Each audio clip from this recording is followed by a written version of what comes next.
بس چلے تو دلیل بدل دیتا ہے. مجھے کہنے لگا نہیں اصل وجہ اور ہے. میں نے کہا اور وجہ کون سی ہے؟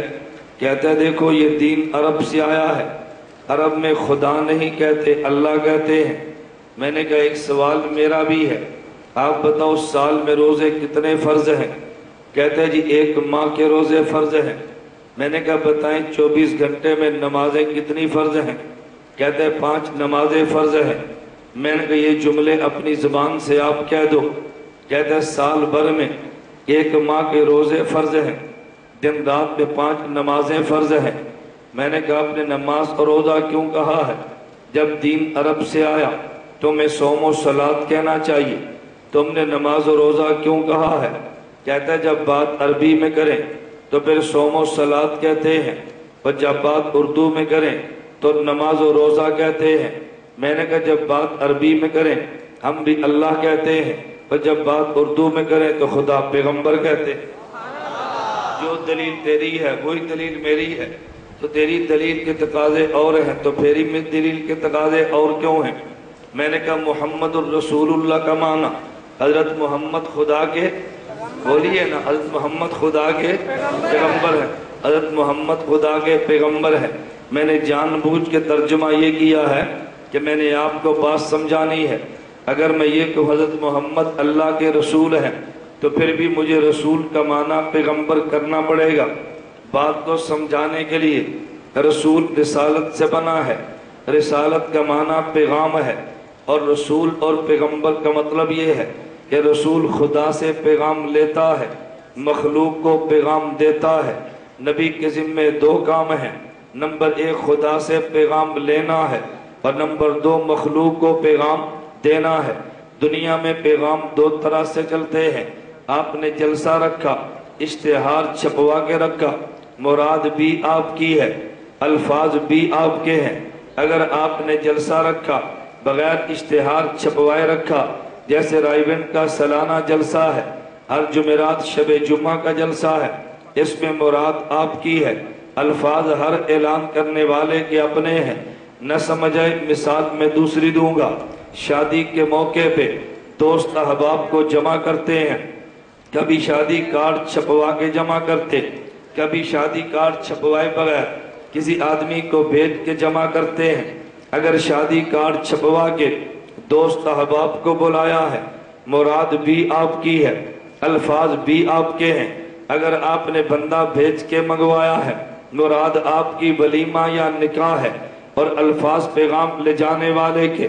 اللہ نبی کے ذریعے امت کو پیغام دیتا ہے. توجہ رکھنا، اللہ نبی کے ذریعے امت کو پیغام دیتے ہیں. کبھی الفاظ خدا ہوتے ہیں، مراد خدا ہوتی ہے، الفاظ خدا ہوتے ہیں. کبھی مراد خدا ہوتی ہے، الفاظ مصطفیٰ ہوتے ہیں. جس پیغام میں مراد خدا ہو، الفاظ خدا ہو، اس پیغام کا نام قرآن ہے. اور جس میں مراد خدا ہو، الفاظ مصطفیٰ ہو، اس پیغام کا نام حدیث ہے. دیوبند والے قرآن بھی مانتے ہیں، دیوبند والے حدیث بھی مانتے ہیں. قرآن کا نام بھی ایمان ہے، حدیث کا نام بھی ایمان ہے.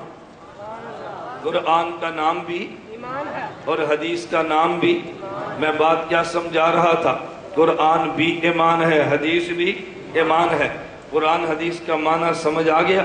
مراد خدا، الفاظ خدا، پیغام کا نام قرآن ہے. مراد خدا، الفاظ مصطفیٰ، پیغام کا نام، بولنا، پیغام کا نام حدیث ہے. میں 2-4 مثالیں دوں تاکہ تجھے دیوبند کا پورا نظریہ سمجھ آئے. ہم نے قرآن کریم اٹھا کے دیکھا، عیسیٰ علیہ السلام کا ہمیں زندہ آسمان پہ جانا ملا ہے. ہم نے حدیث مبارک کو کھول کے دیکھا، عیسیٰ علیہ السلام کا زندہ آسمان سے آنا ملا ہے. ہم نے عیسیٰ علیہ السلام کا آسمان پہ زندہ جانا مانا قرآن کی وجہ سے، آسمان سے زمین پہ زندہ آنا مانا حدیث کی وجہ سے. قرآن بھی ایمان ہے، حدیث بھی ایمان ہے. ہم نے قرآن دیکھا، انما یرید اللہ لیذھب عنکم الرجس اہل البیت. اللہ نے قرآن میں نبی کی بیویوں کو اہل بیت فرمایا ہے. ہم نے پیغمبر کی حدیث کو دیکھا، میرے نبی نے علی اور فاطمہ حسن و حسین رضی اللہ عنہم کو فجللہم بکسائہ اپنی چادر کے نیچے لیا، فرمایا ہؤلاء اہل بیتی، اللہ یہ بھی اہل بیت ہیں، فَذَبْ عَنْهُمُ الرِّجْسَ وَطَهِّرْهُمْ تَطْهِيرًا، میں یوں کہوں گا نبی کی بیویوں کو ہم نے اہل بیت مانا ہے قرآن کی وجہ سے، ہم نبی کی اولاد کو اہل بیت مانتے ہیں حدیث کی وجہ سے، قرآن بھی ایمان ہے حدیث بھی، بولتے جائیں قرآن بھی ایمان ہے حدیث بھی ایمان ہے۔ مثال نمبر 3 میں قرآن کی بات کرتا ہوں، ہم نے قرآن کریم کو دیکھا ہے، آدم علیہ السلام نے خدا سے دعا مانگی ہے، ربنا ظلمنا انفسنا وَإِن لَّمْ تَغْفِرْ لَنَا وَتَرْحَمْنَا، اس دعا میں وسیلے کے الفاظ نہیں ہے، بغیر وسیلے والی دعا دیکھی حضرت آدم علیہ السلام کی قرآن میں ہے۔ ہم نے حدیث مبارک کو دیکھا، اللہم انی اسألک بحق محمد ان تغفر لی، آدم علیہ السلام کی وسیلے والی دعا یہ حدیث میں ہے۔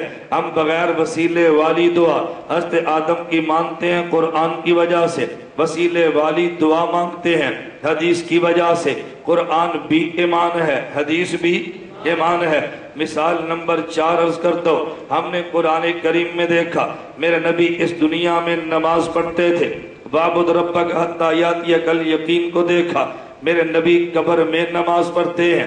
ہم نے حدیث مبارک کو دیکھا، الانبیاء احیاء فی قبورہم یصلون، نبی کا دنیا میں نماز پڑھنا مانا قرآن کی وجہ سے، نبی کا قبر میں نماز پڑھنا مانا حدیث کی بولنا حدیث کی وجہ سے۔ ہم نے قرآن کو دیکھا، آدمی جہاد میں نکلتا ہے تو جسم اور روح دونوں جاتے ہیں، گولی جسم کو لگتی وہ شہید ہو جاتا ہے، تلوار جسم کو لگتی وہ کٹ جاتا ہے۔ قرآن کہتا ہے وَلَا تَقُولُوا لِمَن يُقْتَلُ فِي سَبِيلِ اللَّهِ أَمْوَاتٌ بَلْ أَحْيَاءٌ وَلَٰكِن لَّا تَشْعُرُونَ، ہم نے شہید کے بدن کو زندہ مانا قرآن کی وجہ سے۔ ہم نے حدیث مبارک کو دیکھا، اللہ کے نبی نے اعلان فرمایا ارواحهم فی جیوف طیر خضر لا قنادیل معلقۃ بالعرش تسرع من الجنت حیث تشاء، ہم نے شہید کی روح کو زندہ مانا حدیث کی وجہ سے، ہم نے بدن کو زندہ مانا قرآن کی وجہ سے، اور روح کو زندہ مانا حدیث کی وجہ سے۔ قرآن بھی ایمان ہے حدیث بھی ایمان ہے۔ میں نے کتنی مثالیں دی؟ 4 ہاتھ دے کر بتا دو کتنی مثالیں دی؟ 5 توجہ کتنی مثالیں دی ہیں؟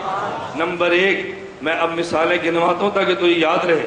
میں نے انشاءاللہ اللہ نے چاہا آپ کو بیان سمجھانا بھی ہے اور آپ کو بیان یاد بھی کرانا ہے۔ کبھی بندہ سمجھتا ہے یاد نہیں کرتا، کبھی یاد کرتا ہے سمجھتا نہیں ہے۔ اگر آپ نے تھوڑی سی توجہ دی تو میں بیان یاد بھی کراؤں گا اور بیان سمجھاؤں گا بھی۔ سمجھنا چاہیے کہ نہیں؟ بولنا، اور سمجھ آئے تو یاد کرنا چاہیے کہ نہیں؟ مثالیں میں نے کتنی دی ہیں؟ ذرا رٹ لے مثالوں کو۔ آدم علیہ السلام کا بغیر وسیلے والی دعا کو مانا کیوں؟ وسیلے والی دعا مانی کیوں؟ حضرت عیسیٰ علیہ السلام کا زندہ آسمان پہ جانا مانا کیوں؟ عیسیٰ علیہ السلام کا زندہ آسمان سے آنا مانا کیوں؟ بولتے جاؤ نا کیوں؟ ہم نے ازواج مطہرات کا اہل بیت مانا کیوں؟ نبی کی اولاد کا اہل بیت مانا کیوں؟ حدیث میں ہے۔ نبی کی دنیا والی نماز مانی کیوں؟ قرآن میں ہے۔ نبی کی قبر والی نماز مانی کیوں؟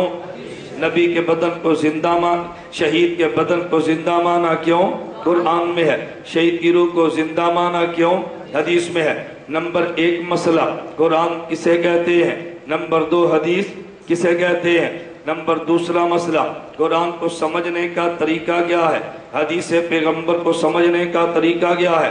دیوبند کا موقف یہ ہے، قرآن اللہ کا کلام ہے، حدیث پیغمبر کا کلام ہے، نبی کو نمائندہ خدا کہتے ہیں، صحابی کو نمائندہ مصطفیٰ کہتے ہیں۔ نبی اللہ اور صحابہ کے درمیان واسطہ نبی ہوتا ہے، نبی اور ہمارے درمیان واسطہ صحابہ ہوتے ہیں۔ اللہ اپنے کلام کے الفاظ نبی کو دیتے ہیں، اللہ قرآن کا معنی نبی کو دیتے ہیں، پیغمبر حدیث کے الفاظ صحابہ کو دیتے ہیں اور حدیث کا معنی بھی صحابہ کو دیتے ہیں۔